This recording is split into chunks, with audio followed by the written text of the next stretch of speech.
Bowl cornerback who played 12 seasons with the Chicago Bears and had 36 career interceptions. Now in his first year with the Carolina Panthers, they are 4-0. We welcome to the desk Charles Peanut Tillman. Thank you so much for being with us. Thanks for having me. How you guys doing? You've turned around the Panthers, haven't you? Yeah. No, I single-handedly. And you're repping the colors right here with the little blue. Y'all put that on Now, me. don't say y'all. No. Don't say y'all. He speaks for himself. I did not do that. We have turned it around. All right, Yes. we'll get into that in a minute, but first we need to react to last night. So we have to get your take. Cam Chancellor forced a Calvin Johnson fumble on the 1-yard line to pull off a Seahawks victory over the Lions last night. Here's the rule on the play. It's an illegal bat if any player bats or punches a loose ball that has touched the ground in any direction if it's in either end zone. So you can take a look at it. We have it up there on the screen. Charles, this was craziness. What is your reaction to this call? Well, I think the football guys must like the Seattle Seahawks. Correct. They seem to be getting all the calls. I mean, he missed the call. It happens. But I think in that moment, you got to make that call because Detroit, they needed that call to help them win that game. So you were not okay with that referee, and I'm going to call his name, Greg Wilson, sort of looking the other way, keeping his flag in his pocket. Well, if I'm Seattle, yeah, I'm glad that he kept his whistle. I'm glad he swallowed his whistle. Now, if I'm Detroit, I want him to blow that whistle. I want you to throw that flag out. You know, it's subjective. It goes both ways. Was it blatant enough to throw the flag on knocking the ball out of bounds? In my opinion, yes, because based off where the back judge was, he had a clear line of sight. Beautiful shot of it. Yeah. And he, accidental as it was, you have to throw that.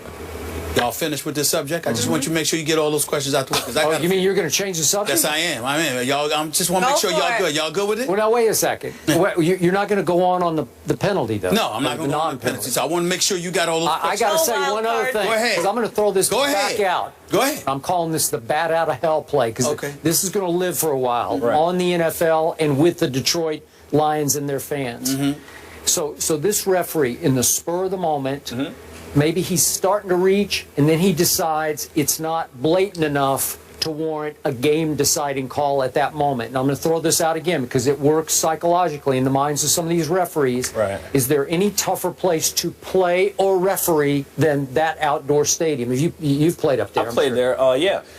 In my opinion, every place is tough to play. Okay. Fan noise, the crowd, but they situation in the game, they the break moment, records. the time. Arrowhead breaks records. Right. Again, can it be a little intimidating for a referee? I'm sure it can be. To pull a flag that would change the game in front of that crowd at that moment on a Monday night stage. I'm sure it's a little bit. But how do you offset it? Does the coach step in?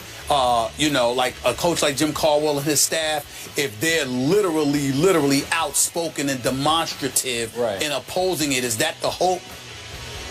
The hope is for them to get the call. And the thing I love about Caldwell is, like, we're not going to use excuses. We're not going to, you know, they missed the call. Hey, we should have played better. Right. He's not letting the game, or he didn't let that one play decide the game for him. He's like, we should have did more in the game so it didn't have to come to that point. Got you. Go ahead. Can I change subject? Yes. Do I need to, like, get a Bible and, like, I feel like I'm finna go on trial right now. No. Yep. I just want to ask. Seat's a little warm. I know where this is going. No, please, not for him. Not for him. I just want to ask you, how's it feel to be gone from Chicago? It feels good. I like my new team. Well, why are you smiling while you're asking? I just want to know. I just want to know. I like my teammates. What he's getting at is not how does it feel to be gone from Chicago. How does it feel to be gone from Jay Cutler? That's what he's getting. I like my teammates. Okay. Cam is great. Thomas is great. Luke is great. AJ, my team, my defense. Refresh my memory. Refresh my memory. When you left Chicago. Right. Obviously, you were born in Chicago, yes, okay? Sir. When you left Chicago, you specifically said, you know, I really want to compete for a championship. Right. That's right. So that's why you went to Chicago. What was wrong while you were in Chicago? We just didn't get it done. We didn't get it done. Offensively, we had some bad games. Defensively, we had some bad games. We didn't cut it on special teams. I mean, we weren't a good team. Let's cut to the chase. What is your view of Jay Cutler as a quarterback? Oh, God. I think Jay Cutler has all the potential and all the talent. Okay. Yeah, he does. You know what I'm saying? I think he has one of the greatest arms. You can quote me on this. I think he has. Oh, you're being quoted. Okay. You're being quoted. Go ahead. I think he has one of the greatest arms in the NFL. It's just how consistently can you play? And I think that might be a problem. Stop right there. Just being okay. Stop right there. I'm very curious when you use the word potential. Isn't that something that's supposed to apply to a dude that's been in the league around 5 years or less, as opposed to a quarterback in his 10th year? I'm just curious. I don't know. I don't know these things. I'm just asking. I'm just curious. Yeah. I think he has all the tangibles a great quarterback is supposed to have. Intangibles? I'm sorry, intangibles. The pocket presence, the arm strength, game-winning drives. It's just up to him to do those things. This is how you want to play. I'll switch it up. Okay. How is life with Cam Newton compared to what you've been dealing with? Life is good. I like Cam. I like his locker room presence, his game leadership. You know, his ability to take control of a game. Great team guy. Great locker room guy. Glad he's my quarterback. What does Cam do better than Cutler does? I want to know. I'm curious. I wasn't going to go there. Well, they're two different types of guys. Okay. Right? Different styles. Yep. You know, Cam, he's a mobile quarterback. He'll get out. He'll do the Superman leap. He'll dive in the end zone. Jay, you know, he's a pocket guy. He's not mobile. He can be a little mobile. He can be a little bit mobile, but I just think they're two types of. They're different. Their style of play is completely different. But don't you think that your team can feed off Cam more consistently than that team can feed off Jay? I think we feed off of Cam's energy. Yeah. He has this exuberance about him. This I don't know. This energy. He's his charisma, his charm. You know, like I think we feed off that, and we actually, you know, offense, defense, we all feed off of that. You know, and I think it's a great thing, and you know, he's playing at a high level right now. Your diplomacy is applauded. It's marvelous. Thank you, sir. It's really special. Thank you, sir. It's really special to see. Thank you. But we get it. We get it. Let me get to this. Okay. I watched Carolina this year, and I didn't expect y'all to be 4-0. I love what I'm seeing Cam do, particularly since Kelvin Benjamin went down. How is it that y'all are 4-0 right now? Even if it's just Cam, what is the one thing that's going on with the Carolina Panthers that even you did not anticipate when you arrived there? Team. I think we have a great team. We're guys with great culture. You know, we have a great culture within the Carolina Panthers organization, and we got good character. You know, we're a group of men that have great character, and we all count on each other. I think when you have a group like we have and you play for one another, like, trust me, I want to win a championship like anybody else, but I'm not playing for myself. I'm playing for the Thomas Davis. I'm playing for A.J. Klein. I'm playing for Charles Johnson. I'm playing for Cam Newton. I'm playing for Luke. You know what I'm saying? I'm playing for those guys, and those guys are playing for me. We're playing for each other. It's not, we're not selfish. So when you say something like that, excuse me for going on, Skip, but when you say something like that, Skip and I, just a few minutes ago, in all seriousness, we just finished discussing Ryan Tannehill and what was reported. We don't know whether it's true or not, but what was reported was that he was getting picked off by guys on a practice squad. And he went up to them and he said to them, enjoy those practice squad checks and all of this other stuff. And obviously that caused a lot of friction on Saturday prior to their game in London against the Jets on Sunday. You just finished speaking about the importance of character. How damaging or damning can something like that be to a team moving forward?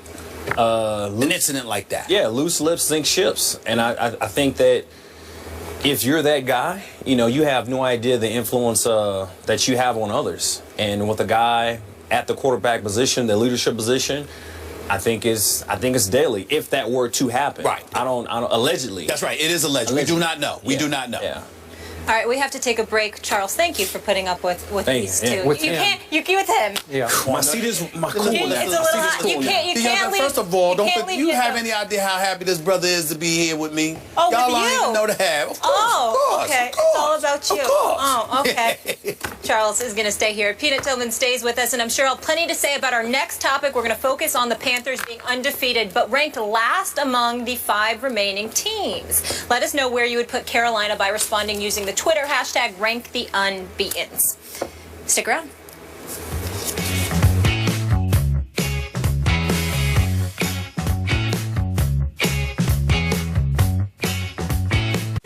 Are off to their first 4-0 start since 2003 and tied for the lead in the NFC South with the undefeated Falcons. However, according to ESPN's Football Power Index, Carolina is ranked the lowest of the remaining unbeatens and 15th amongst all NFL teams. So the glass half full, Charles Tillman, is that your team is undefeated. Right. And we know the half-empty part, the worst, supposedly, of the undefeated. What's your reaction to that? I'll take it. We don't care. We'll just keep stacking these wins. That's how we look at it. We don't make the schedule. Y'all make it. We just play them. We keep winning. We ain't got nothing. You think it's true, though? That we're the worst out of... No, I think, in my opinion, whatever team I'm playing on, and if we're playing good, I'll be honest with you. Right now, we're playing some good football, and we still haven't hit on all cylinders. Okay. So but obviously we're a great team. You can we're a only good team. you can only beat the teams on your schedule, Right. and you beat Jacksonville, and you beat Houston, you beat New Orleans, you beat Tampa. Right. Yeah, so they're all 1-3. All 4 of those teams are 1-3. You can't help that, but you can't make it any better either, right? Right. And we don't pick the schedule. Y'all pick it for us. We just play them. We keep winning. Well, hey, we gonna keep winning. Well, a legitimate question is, how good do you think this team is in the next 4 weeks? You've got Seattle coming up next, I believe. Yes. You know, you've got Green Bay 3 weeks after that. Philly and Indy might be a little bit desperate, so you never know how that could pan out. And, of course, there's the Dallas Cowboys and the Atlanta Falcons on the schedule before all is said and done 2 times. So I'm just wondering, how good do y'all feel y'all really are? We feel that we're good. You know, the most dangerous thing that you can have is 53 guys believing one thing together. You know what I'm saying? And right now we have 53 guys believing that we are the best team in the NFL. You know, to me that's a dangerous thing. It is. And every time I look up, the cornerback on the other side of you is making a Peanut Tillman play. Is that fair? Because that guy's... it's fair to say Josh Norman is making Josh Norman plays. Yeah. He's not living in my shadows. I give him the credit. You know, Coach Wilkes, our defensive DB coach, he's doing an amazing job of coaching Josh up. And Josh, he's taking coaching and he's making plays. How good is he? Is he big time? Is he a Pro Bowl corner? Is he... At the level he's going right now, yeah, I think he is. You know, like I said, we're only 4 games in the season. I'm not trying to jinx him or wish him any bad juju, but he's playing at a great level right now. He is. And playing opposite of him, I have a front row seat on the field, and I'm happy for him. I really am. Well, I really don't have any questions about Carolina's defense. You're the number 3 ranked defense in the NFL, and the defense is always legit. A couple of years ago, they were big time. They fell off a little bit last year. Back in the mix this year. My question is all about your offense, and I mean no disrespect, because obviously the brothers can play. Right. But Ted Ginn is your number 1 receiver, right. And Greg Olsen, who's been around quite a long time and deserves a lot of props, is your number 1 target. I just find myself looking at Carolina and wondering, on offense, do they have enough horses to get it done? Y'all obviously feel otherwise. Is that because of a collective belief, or is it because it's all about that bad boy named Cam Newton? No, it's just a collective belief that we have a next man up mentality. That's how we think. So with KB going out, he was a workload. He was a horse for us, right? Got a lot of balls, got a lot of passes thrown to him. Great player. Had a ACL tear. Yep. I think Cam was forced to use other targets, use other people on offense. Running backs, receivers, tight ends. I think he's dishing out the ball equally with everybody on offense. And I think that's one of the things that's helped change his game. And I'm loving what I see on offense. How much attention are y'all paying to the Atlanta Falcons? Because they look like a completely new team. I mean, Dan Quinn has got that defense looking legit. I know y'all are preoccupied week to week with what you're doing. Right. But how much are y'all paying attention to what's going on in the ATL? I'd say just a smidget. Just a smidget. They do look good. we just have a one game season mentality. So whoever's next up on the schedule, I think Seattle. We got a bye week this week, then we got Seattle. So right now, all the attention and focus is on Seattle. So as a veteran leader on this football team, what was your view after what you heard inside your locker room about Cam and Hockley and what went on between the two of them? Well, I think Cam felt some type of way about what Ed said. You know, he voiced his opinion. Ed said otherwise. No, I didn't say that. And I don't know. I mean, there's nothing will happen after that. I hope if Ed gets another one of our games, you know, he's able to call the game fair. And if Cam does get a hit, I hope that he can he'll make that call legitimately. Did you get to talk to Cam at all directly about it? I did not, no. Okay. I did not. Well, the one thing I pay attention to, fellas, is this. First of all, Skip and myself, we believe Cam. Right. I looked at him, I said, I don't see a dude that's lying. Right. What are you going to make that up for? Right. Where's that going to come from? I don't understand that. That's number one. But number two, Skip expressed a concern that because Hockley has such a reputation, he's so revered in officiating circles, he may not even have to be at the game. Right. Because of who he is. Right. And the kind of reputation he has. And the insulated environment, that culture, you know, guys coming to his aid. That could end up working against Cam and the Carolina Panthers. Have y'all thought about that at all? Yeah, I thought about that. Hopefully it doesn't come to that because of his reputation and his celebrity, you know, his celebrity push-up status. Hopefully it doesn't come to that. You know, I hope thus far at this point, whoever gets our games in the future, just call them fair, for us and the opposing team that we're playing. You know, hopefully we don't have to just, like, I hope we get a good rep this week and, you know, refs aren't coming to aid for Ed Hockley. I don't think it'll come to that, though. Cam called him out, and we think rightfully so. But I don't know if you can remember a star calling out a referee quite like this happened. No, if it did happen, I probably wasn't born. I don't remember. All right. Charles, thank you so much for joining us. Good It to see you, sounds bro. like you're in a good fit there. 4-0, not too shabby. And yeah. Your health. I'm good. How you feeling? 100. All right. 100%. I'm great. Good. All right. I'm feeling good. Just double checking. Last couple Appreciate of years it. has been a little rough for you. Yes, sir. It has. God is good. I'm good, though. Okay. Good. And we appreciate you joining us on a bye. This was fun, and good luck against Seattle. Thank you. Up there.